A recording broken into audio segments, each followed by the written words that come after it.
আমার ঘরকে বুক বেসে দেয়। আমাদের সব সেটআপ দিয়ে দিচ্ছে। It's not political mistake. Please. কথা বলবো না, কথা বলবো না। এলাকার ছেলে এভাবে থাকবো, কথা অত্যন্ত গুরুত্বপূর্ণ, শুনবে অসুস্থ, আমার উস্তাদটা বসে আছে, আমার চেয়ারে বসে আছে। আমি এলাকার ছেলে, বাকি জীবন পুরা পূর্ণ অনুযায়ী মানুষের খাদ্য সম্মানিত। আপনার কষ্ট পেয়েছে? আমি গর্ববোধ করছি, কেন জানেন? আমি আবুল সন্তান, আপনাদের বিধি সন্তান। আমি আবুল সন্তান এই প্রয়াগরাজ হাই স্কুলের কাঁচাবাড়ি, এই প্রয়াগরাজ হাই স্কুলের সিদ্দিক স্যার মমতাজ স্যারের হাত থেকে বাংলা ইংরেজি শিখে, কাজকামলা মাদ্রাসা মৌলানা আব্দুল সাহেবের কাছ থেকে, সানির মাদ্রাসা মৌলানা আলী আসলামের কাছ থেকে আরবি শিক্ষা অর্জন করে শুরু করে আমি আজকে এখানে এসেছি। আর আপনি বলবেন না আপনাদের আবুলের কথা বলে, আমি তো সেই আবুলের। আমার ছোট ভাই মৌলানা নাসিরউদ্দিন আলাদী আজকে প্রভাষক, কাজকামলা মাদ্রাসা ঢাকা মোহাম্মদপুর আলিয়া মাদ্রাসায় যে আলেম ভর্তি করেছি, সেখান থেকে জামিয়া থেকে কমপ্লিট করে আজকে সুন্নিয়তের আলো বিস্তার করছে। আপনার খুশি হন নাই? আমি তো সেই আবু হোসেন, এই যে আমার ভাই বসে আছে, আমি কাদিয়া তৈরি আলিয়া মাদ্রাসায় আলিম পাশের কামেল পাস করেছিলাম। আমি কামেল কমপ্লিট করার 5-6 বছর পরে আমার ছোট ভাই ইয়াসুদ্দিন তাহেরি কাদিয়া তৈরি আলিয়া থেকে বের হয়ে বাংলাদেশে নয় সারা বিশ্বে সুন্নিয়তের ঝান্ডাকে বুলন্দ করছে। আজকে আমার ভুল করে যাচ্ছে কেন? বাংলাদেশের মাটিতে দাঁড়িয়ে সুন্নিয়তের কথা বলতে পারছি, বিগত দিনে পারি নাই। কেন পারি নাই? তাহাজ্জুদ পূজারি করে যারা সম্বোধন করেছে, তারা কিন্তু সুন্নিয়ত প্রতিষ্ঠা করতে দেয় না। অনেক কথা, আমি তো আলোচনা দাঁড়িয়ে, আমি তো আলোচক না। তাহির ভাই বলবে আমারও সময় নষ্ট হচ্ছে, সুমন ভাই বলবে আলোচনার সময় নষ্ট করছে। আমি 3-4টা পয়েন্ট আলোচনা করতে চাই। I don't discuss without document from Quran and Hadith. আমার নবী আরাফাতের ময়দানে যখন বক্তব্য দিচ্ছেন, লক্ষাধিক সাহাবায়ে কেরামকে লক্ষ্য করে বললেন, আমার সাহাবায়ে কেরাম, তারাকতু ফীকুম আমরাইন লান তাদিল্লু মা তামাসসাকতুম বিহিমা কিতাবাল্লাহি ওয়া সুন্নতি। সুবহানাল্লাহ বলবেন না? ও আমার সঙ্গী সাথীরা, আজকে আরাফাতের ময়দানে আমি রাসূল তোমাদের কাছে দুটো জিনিস রেখে যাচ্ছি। একটি হচ্ছে আল্লাহর কোরআন, আরেকটি হচ্ছে আমি নবীর সুন্নাহ। যতদিন পর্যন্ত আল্লাহর কোরআন আমি নবীর সুন্নাহকে বুকে ধারণ করে আমল করবে, ততদিন পর্যন্ত তোমরা কেউ পথভ্রষ্ট হবে না। রাসূল সত্য বলেছেন না মিথ্যা বলেছেন? এবং আমার এই মেসেজ, আমার এই উপদেশ, আমার এই কোরআন সুন্নাহ তোমাদের কাছে রেখে যাচ্ছি। আজকে আরাফাতের ময়দানে যারা উপস্থিত নেই, তাদের কাছে তোমরা এই বাণী পৌঁছিয়ে দিবে, তারা তোমাদের চাইতে বেশি আমল করবে। আমি আজকে বয়ালগাছা সুন্নি সম্মেলনের সকলের কাছে জানতে চাই, 1450 বছর পরে সেই কোথায় সৌদি আরব, কোথায় মক্কা মদিনা, সেই বাংলার জমিনে বয়ালগাছা হাই স্কুল মাঠে তাওহীদুল সুন্নি জনতা কোরআন এবং হাদিসের জন্য শানে রাসালাতকে মানতুর করার জন্য জীবন দিতে প্রস্তুত আছে কিনা? আমার রাসূলের কথা সেদিন সত্য হয়েছে কিনা? আস্তে আস্তে স্লোগান দিয়ে সমালোচনা করা দরকার নেই। কষ্টে কেন বুক বেসে যায় একটু করে কথা শেষ করে দিব। আজকে এখন আর মদিনার ইসলাম নাই, কথা বলেন ঠিক কিনা? শুনেন, গাছের গোড়া কেটে দিয়ে আগায় যদি পানি দেন, সেই গাছ কখনো বাঁচবে? আজকে গাছের গোড়া কেটে দিয়ে আগায় যারা পানি দিচ্ছে, তারা মডার্ন ইসলাম নিয়ে আসছে, তাদের কাছে ইসলাম নাই। আমার যদি বদনাম করে দেয়, আমি সুন্নিয়তের কথা, কোরআন এবং সুন্নাহর কথা থেকে এক চুলো বিচ্যুত হব না, বিচ্যুত হব না, বিচ্যুত হব না। দলিল যদি না দিতে পারি, আমরা সুন্নিয়তের বাগানের তাহের সাহেব হুজুর কেবলার বাগানের ফুল, আমরা জামের ফুল, আমরা কোরআন হাদিসকে বুকে ধারণ করেছি। যদিও রাজনৈতিক জীবনে, কর্মজীবনে, আইন মেলে যাওয়ার কারণে আপনাদের সামনে কোরআন হাদিসকে কথা বলার সুযোগ হয় নাই। ডকুমেন্টারি দুটিটা কথা বলে আমরা শেষ করব। রাসূল কি আমাদের মতো? না। যারা আমার রাসূলকে বিশ্বনবী বলে, তারা সত্য বলে না মিথ্যা বলে? প্রশ্ন করে আপনারা আবুল সাহেব দলিল দেন। সুন্নিয়তকে কলঙ্কিত করবেন না। কোরআন সুন্নাহর বাইরে কোনো কাজ সুন্নিয়তকে কলঙ্কিত করবেন না। আমরা যে সুন্নিয়ত পড়েছি সেই সুন্নিয়ত কোরআন হাদিসের সুন্নিয়ত। আজকে কেন আমাদেরকে ব্যঙ্গ করে কথা বলবে? বলেন, রাসূল আমাদের মতো? রাসূল কি বিশ্ব নবী? এই বিশ্ব ব্রহ্মাণ্ড তো ইসরাফিল আলাইহিস সালামের সিংহাসনের চিৎকারের সাথে সাথে শেষ হয়ে যাবে। নবীর নবুয়ত কি শেষ হয়ে যাবে? শাফাতে কুবরা হাশরের ময়দানে কে শাফাত করবে? নবীজি। হযরত আনাস রাদিয়াল্লাহু তাআলা আনহু একদিন রাসূলের দরবারে উপস্থিত, কাঁধে টেনে বললেন, ইয়া রাসূলুল্লাহ, একটা দরখাস্ত আছে তো আপনার কাছে। রাসূল বললেন, আনাস, কি দরখাস্ত বলো? আনাস বললেন, ইয়া রাসূলুল্লাহ, কাল হাশরের ময়দানের বর্ণনা শুনেছি, কঠিন মুসিবতের জায়গা। ওই হাশরের ময়দানে আপনি আমাকে একটু শাফাত করবেন। সুবহানাল্লাহ বলেন। রাসূল বললেন, আনাস যাও, কাল হাশরের ময়দানে আমি তোমার জন্য শাফাত করব।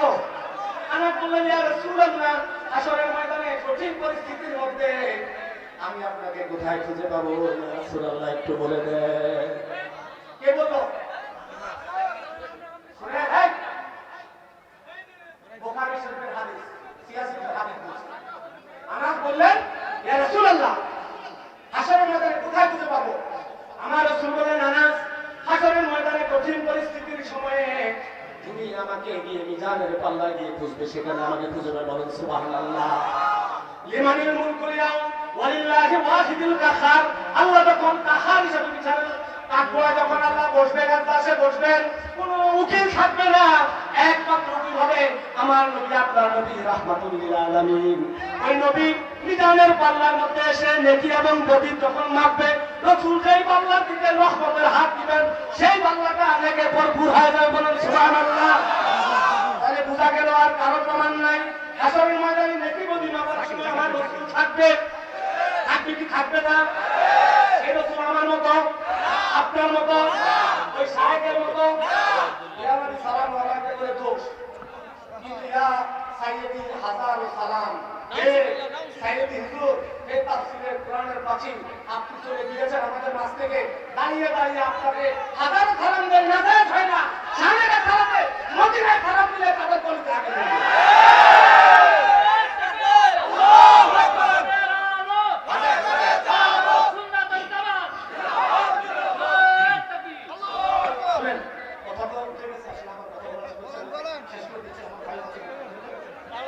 বিষয়টা এই, আনাস বললেন, ইয়া রাসূলুল্লাহ, হাশরের ময়দানে আমি কোথায় খুঁজবো? বললো, আমাকে মিজানের গলায় খোঁজাও। আনাস বললেন, ইয়া রাসূলুল্লাহ, যদি মিজানের গলায় খুঁজে না পাই, কোথায় খুঁজবো? আমার রাসূল বললেন, আনাস, তুমি আমাকে হাউজে কাউসারের গলায় খুঁজবা। কোথায় খুঁজবে? হাউজে কাউসার কে পান করাবে? আমার আল্লাহ বলেন, ইন্না আ'তাইনাকাল কাউসার। ও রাসূল, আমি আপনাকে হাউজে কাউসার দান করেছি। বলুন সুবহানাল্লাহ। যদি মিথ্যা কথা কেটে বলবো, হাদিস পড়েছে, তাহলে হাউজে কাউসারের মালিক আল্লাহ বানাইছে কাকে? রাসূলকে। যে হাউজে কাউসারের পানি পান করবে, হাশরের ময়দানে তার কোনো আছে চিন্তা আছে? আনাস বললেন, ইয়া রাসূলুল্লাহ, হাশরের ময়দানে হাউজে কাউসারের পড়া লক্ষ লক্ষ উম্মত থাকবে। আমি তো দুর্বল মানুষ, আমি ওখানে গিয়ে যদি আপনাকে ধরতে না পারি কি করব? রাসূল বললেন, আনাস, আমাকে যদি হাউজে কাউসারের গোড়ায় না পাও, আমাকে তুমি গিয়ে ফুলসেরাতের গোড়ায় গিয়ে খুঁজবে। কেন খুঁজবে? যাদের পাল্লা পাপের পাল্লা ভারী হবে, জাহান্নামের ফেরেশতারা যখন রশি বেঁধে জাহান্নামের দিকে নিয়ে রওনা হবে, ওই রাসূল জাহান্নামের ফুলসেরাতের গোড়ায় দাঁড়িয়ে দাঁড়িয়ে দেখবে কোন উম্মতের মধ্যে আশেকে রাসূলের প্রেম আছে নাকি। যার মধ্যে রাসূলের প্রেম থাকবে, রাসূল তাকে সেখান থেকে এনে জান্নাতের দিকে নিয়ে যাবে। বলুন সুবহানাল্লাহ। নিয়ে যাবেন বলে কি? হাশরের ময়দানে সব নবী উম্মতরা যখন পেরেশান হয়ে পড়বে, আমার রাসূল আর সাহাবীদের নিচে বসে বুখারী শরীফের হাদিস, শাফাতে কুবরা এত বড় হাদিস, আমার রাসূল রব্বি হাবলি উম্মতি বলে কাঁদবে। আপনি আমি সেজদায় গিয়ে সুবহান রাব্বিয়াল আলা বলি, আমার রাসূল বলবে, রব্বি হাবলি উম্মতি, রব্বি হাবলি উম্মতি, রব্বি হাবলি উম্মতি। আল্লাহ গো, আমার উম্মতকে আমার হাওলা করে দাও। সুবহানাল্লাহ বলবেন না? ওই নবী ওই আরাধনায় যদি আপনার আমার নাম থাকে, তাহলে কি জাহান্নামে যাব না জান্নাতে যাব? কার কার বিশ্বাস আছে হাত তুলে দেখান। অনেক অনেক লম্বা হাদিস। রাসূল যখন রাব্বি হাব্বির মতো করে কাঁদবে, তখন আরশের খুঁটিগুলো থরথর করে কাঁপা শুরু করবে। ফেরেশতারা বলবে, আল্লাহ তোমার আরশ ধারণ করে আছে, কোনদিন যত সমস্যা হয় না। ও আল্লাহ, তোমার হাবিবের আরাধনার কারণে আরশের খুঁটিগুলো থরথর করে কাঁপছে। আল্লাহ তোমার হাবিবের দোয়া তুমি কবুল করো। আল্লাহ বলবেন, ইয়া মুহাম্মদ এরপর আসা রাসূল আপনি মাথা উত্তোলন করুন, ইসফা তুসাফা। অন্য হাদিস আছে, ইয়া রাসূলুল্লাহ আপনি চান যা চাইবেন আমি আল্লাহ আজকে তাই দেব। আমার রাসূল বলেন, আল্লাহ আমার গুনাহগার উম্মতগুলোকে আমার হাওলা করে দাও। সুবহানাল্লাহ বলেন। ওই রাসূল বলেন, আল্লাহ ওই আল্লাহর শপথ, কুরআন শরীফের শাফাতে তোমার হাবিব জান্নাতের একটি দরজা হবে, মক্কা এবং মদিনার দূরত্ব যতটুকু 386 মাইল। কত মাইল? ঠিক না? রাসূল বলেন, ওই আল্লাহর শপথ আর হাতে আমার প্রাণ, মক্কা এবং মদিনার দূরত্ব যতটুকু, জান্নাতের একটি দরজা হবে কত বড়। যে উম্মতরা আমি নবীকে ভালোবাসবে, আমার সুন্নাত উপর আমল করবে, ঈমানের সাথে মৃত্যুবরণ করবে, ওই উম্মতের ছিনিয়ে নিয়ে আমি রাসূল জান্নাতে প্রবেশ করব। বলুন সুবহানাল্লাহ। সেই সুন্নাত আমরা চাই কি চাই না? নাকি তাদেরটা চাই? কোনটা? আস্তে শেষ শেষ শেষ আস্তে ভাই আস্তে। রাসূল সিক্স প্যাক, রাসূল কি প্যাক? নাউযুবিল্লাহ। আচ্ছা, আমাদের সুন্নিয়তের লড়াই কেরাম কি সবাই আছেন? বেয়াদবি মাফ করবেন। আপনারা কি কোরআনে আয়াত দেখেন না, লা তারফাউ আসওয়াতাকুম ফাওকা সাওতিন নবী ওয়া লা তাখালু লাহু বিকাউলিন কাতাহারু বা'দুকুম লিবা'দ। কেন গালি দিতে হবে? যদি লা তারফাউ আসওয়াতাকুম ফাওকা সাওতিন নবী, রাসূলের জবান মোবারকের আওয়াজের সাথে বড় আওয়াজ করলে মানানো নয়।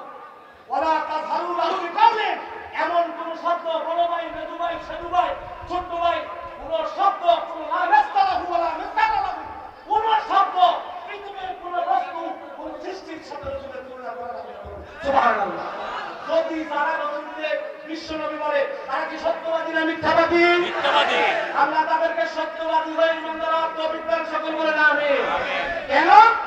আল্লাহ বলছেন, উদউ ইলা সাবিল রাব্বিকা বিল হিকমা ওয়াল মাউইজাতিল হাসানা। উত্তম কথা কইয়া কইয়া তাদেরকে দ্বীনের পথে আনো। সুবহানাল্লাহ বলে। তাহলে আজকে যারা মডার্ন ইসলাম নিয়ে এসে রাসূলকে সিক্স প্যাক করে, তাদের আলোচনা শুনলে কি ঈমান থাকবে? পর্দা করা কি? পর্দা করা? এখন আমি বললাম আমি ইসলামে দল করি, আমার মার্কায় ভোট দিলে জান্নাতে যাবেন, কোনো সন্দেহ নাই। আবার আমি বলি নারীদের জান্নাতে, আমার পাল্লায় ভোট দিলে জান্নাতে যাবে, কথা বুঝেন কিন্তু শেষ। আমার পাল্লায় আমার মার্কায় ভোট দিলে জান্নাতে, ঠিক আছে, কিন্তু জান্নাতে আমি যাব। আপনি বলবেন মডার্ন ইসলাম, কোরআনের আয়াতের এটুকু মানি না। আল্লাহ বলছেন দস্তুর ভাষা, তুমি তোমার চোখ, নিজের চোখটা কন্ট্রোল করো। তুমি পুরুষ, নারীর দিকে তাকাবে না, নারীও তোমার দিকে তাকাবে না। এটা ইসলাম সুন্নাত নাকি? এটা কথা। একদিন রাসূল পাক সাল্লাল্লাহু আলাইহি ওয়াসাল্লাম কাছে একজন অন্ধ সাহাবী আসলেন। আসার পরে মা আয়েশা সিদ্দিকা রাদিয়াল্লাহু আনহা রাসূলের পাশে। তো মা আয়েশাকে রাসূল বললেন, আয়েশা তুমি পর্দা করো। রাসূল, মা আয়েশা বললেন, ইয়া রাসূলুল্লাহ, এই লোকটা তো অন্ধ। এই লোকটা কি? অন্ধ সাহাবী। রাসূল বললেন, তুমি, সে তোমাকে দেখে না, তুমি কিন্তু তাকে দেখো, অতএব তুমি তার থেকে পর্দা করো। এখন তারা বলে, যারা ইসলামের দল দাবি করে, বলে যে পর্দার ব্যাপারে নারীদের আমরা কোনো বেশি ভাবাবাড়ি করবো না, কথা বলবো না। ওরা কি কোরআনের পক্ষের লোক না বিপক্ষের লোক?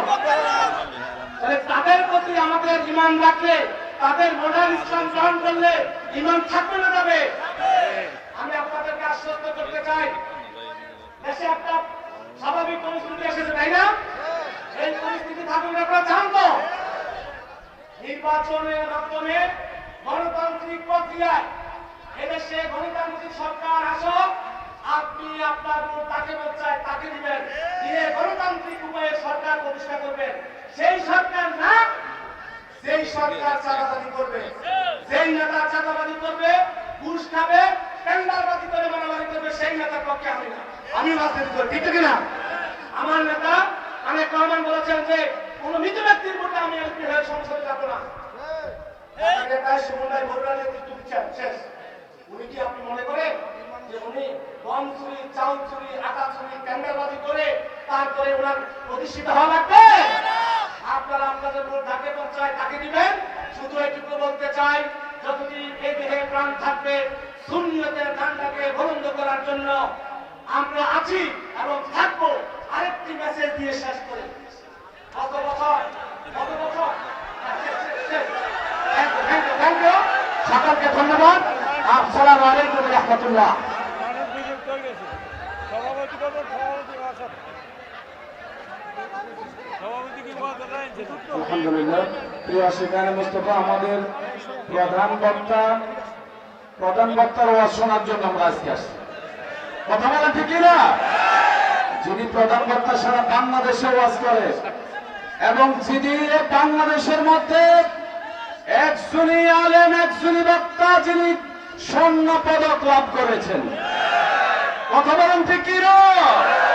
সে আজকে সেই গিয়াসউদ্দিন তাহিরি সাহেবের আমরা ওয়াজ শোনার জন্য আপনারা অপেক্ষা করেন। গিয়াসউদ্দিন তাহিরি সাহেবের ওয়াজ রাতকে 3টা বাজেও মানুষ শোনে। কথা বলেন ঠিক না? রাতকে 3টা বাজেও শোনে। আপনারা বসুন। আলহামদুলিল্লাহ, এই মুহূর্তে আমাদের মাঝে রাখেন এতক্ষণ যে উনি 10 মিনিট টাইম নিজে এতক্ষণ কথা বলছেন। এখন এই মুহূর্তে আমাদের মাঝে আজকে এই বৃহত্তর ফলগাছা আহলে সুন্নাত ওয়াল জামাতের উদ্যোগে মহাপবিত্র ঈদ মিলাদুন নবী সাল্লাল্লাহু আলাইহি ওয়াসাল্লাম উদযাপন উপলক্ষে এই সুন্নি মহাসম্মেলনের প্রধান অতিথি, এই বরুড়ার কৃতি সন্তান, জনমানুষের সন্তান, মরহুম একেএম আবু তাহের সাহেবের সুযোগ্য সন্তান জনাব জাকারিয়া তাহের সুমন। আমরা সকলে বলি মারহাবা। আমরা জোরে শুনে বলি মারহাবা। সাবেক সংসদ সদস্য এক্ষুনি তিনি আমাদের মাঝে ওনার মূল্যবান বক্তব্য পেশ করছেন। বিসমিল্লাহির রহমানির রহিম। আজকের এই মাহফিলের সম্মানিত সভাপতি এবং আজকের এই সভার প্রধান আকর্ষণ তাহিরুল ইসলাম, আমি ওনার একজন ভক্ত। উনি আসছে, আমার ছোট ভাই কাবুল হোসেন অনেকক্ষণ বেলা ফেলছে, তার জন্য আমার সময় নেই। আমরা এখানে সবাই আসছি আসলে হুজুরের বক্তব্য শুনতে, আর আমি বিশেষ করে আসছি সত্যি কথা বলি আপনাদের দোয়া নিতে এবং হুজুরের দোয়া নিতে। নিয়োগ করছি এই মাসের শেষে যাবো আমরা নিয়ে আপনারা দোয়া করেন যেন আল্লাহ কবুল করে সহজ করে। আর আরেকটা ব্যাপারে এই যে মানুষটা এখানে আমরা যারা করি কথা বলতে ইচ্ছা হয়, আমি এটা একটা রাজনৈতিক অনুষ্ঠান না,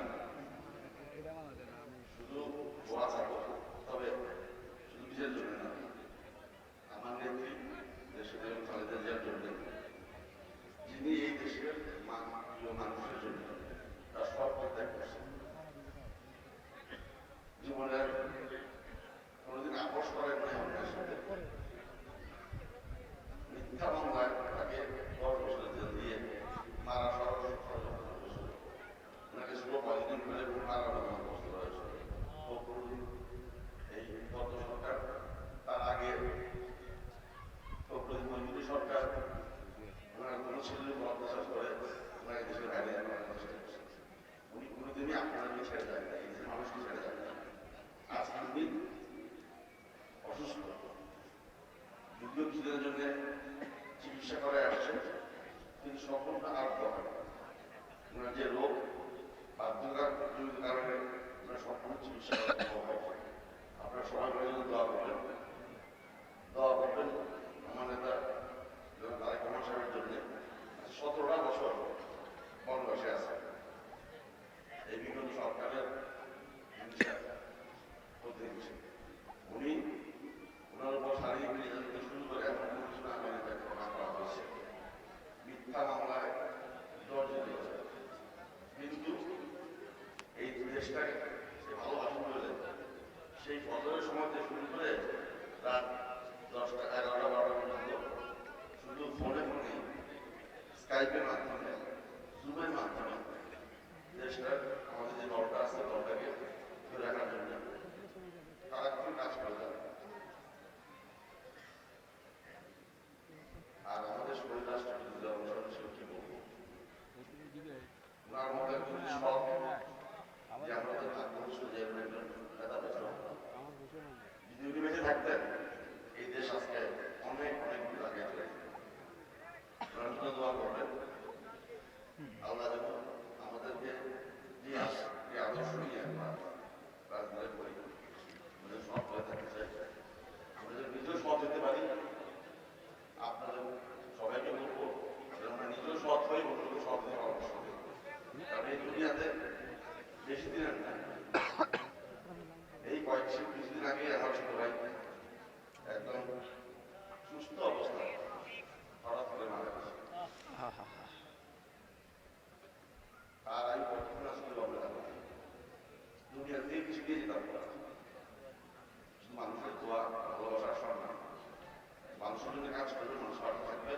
মাশাআল্লাহ, আলহামদুলিল্লাহ। আমাদের জনাব জাকারিয়া তাহির সুমন সাহেব অল্প সময়ের মধ্যে অত্যন্ত মূল্যবান বক্তব্য আমাদের মাঝে পেশ করছেন। আমরা সকলে বলি মারহাবা। প্রিয় আশিকানে মুস্তাফা, এই মুহূর্তে আমাদের মাঝে অত্যন্ত মূল্যবান তাকরীর নিয়ে আসছেন আন্তর্জাতিক খ্যাতি সম্পন্ন আলেম দ্বীন, মুফাসসির কোরআন, বাতের আতঙ্ক হযরতুল আল্লামা জনাব মাওলানা আল্লামা মুফতি গিয়াসউদ্দিন